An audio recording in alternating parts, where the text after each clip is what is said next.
This is the Battle of Champions, 12 rounds of boxing for the vacant WBO Lightweight Championship of the World. Introducing first, fighting out of the red corner, wearing the blue trunks with white trim, weighing in at 135 pounds. Undefeated with a record of 13-0, 12 KOs. This 1992 Olympic gold medal champion comes to us tonight from Los Angeles, California, East LA to be exact.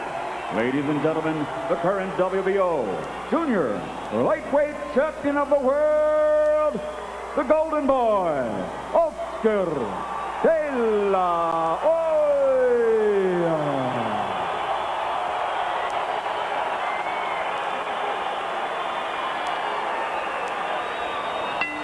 And his opponent across the ring, fighting out of the blue corner, wearing the red trunks with green and white trim, weighing in at 134½ pounds. His professional record, 53 victories, 35 by KO, against 6 defeats with 4 draws. Ladies and gentlemen, from Mexicali, Mexico, he's the #1 ranked WBO contender, the former featherweight champion of the world, Jorge Marromero Paez.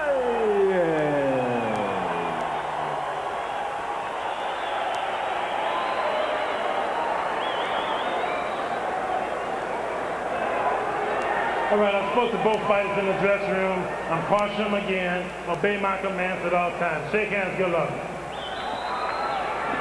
Jim, last weekend, a former Olympic gold medalist from Nigeria, Robert Wangala, died here in Las Vegas in the aftermath of a fight. It reminds us of how dangerous this game can be. And it also reminds us that sometimes, after such an event, officials can get very touchy and try to end fights very fast. We'll keep an eye on the activities of referee Richard Steele as Jorge Paez begins the first round, stalking Oscar de la Hoya. Now, George, Paez is an unconventional fighter. He may be open a lot of the time, but he's so off rhythm that you may not be able to find him when he's open. That's right, but you can cut all of that off if you make him be the aggressor. You can do a lot of clowning things, backing up, but coming forward, you can only do one thing, lead with your head, clowning. For the moment, De La Hoya seems determined to allow Paez to be the aggressor. Will Paez take the bait? It appears he's going to be cautious, at least at the start.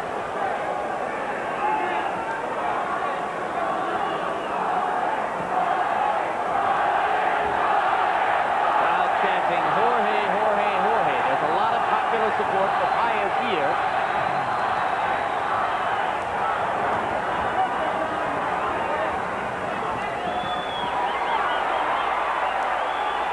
That's part of the story, a battle for the hearts of Mexican fans, many of whom appreciate Paez's blood and guts background, his up from the barrio Mexican upbringing, more than De La Hoya's glittering amateur career and Olympic gold medal. The thing about a young fighter, they got to be careful. When you hit them, they always try and hit you back.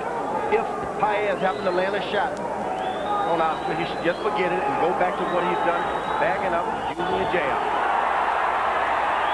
Oscar not allowing himself to get in danger here as he did in the first rounds of 2 of his 3 preceding fights. Takes a right hand to the head.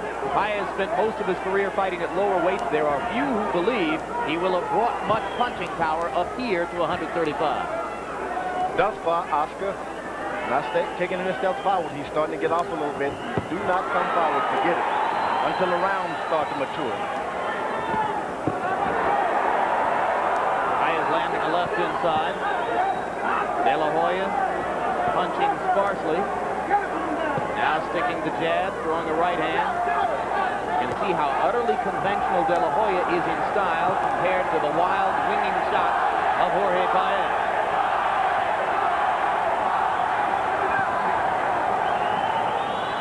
Oscar, if he maintains his position, keep using the left jab. Even if you have to win every round with a left jab, it's possible. Forget about exchanging right now because you can't get that target. It's moving a little too much. Some fans whistling as it's been an extremely cautious first round, particularly from De La Hoya.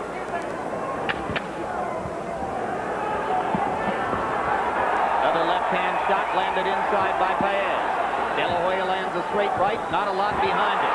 Now a right uppercut at the end of the round is De La Hoya's best punch at the stanza. And as we go to the corners, our interpreter is Hector Garcia. Watch out for the left hook. Be careful with the left hook. Down and more angles. Use more angles.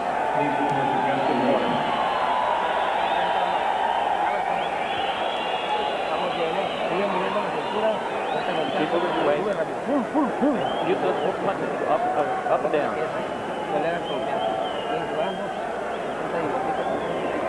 Try to hide from this guy a little bit.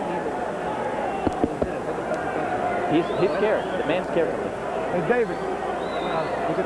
Tell him don't walk straight to him. Use more angles and cut the ring down. Don't walk straight in. Escape this guy.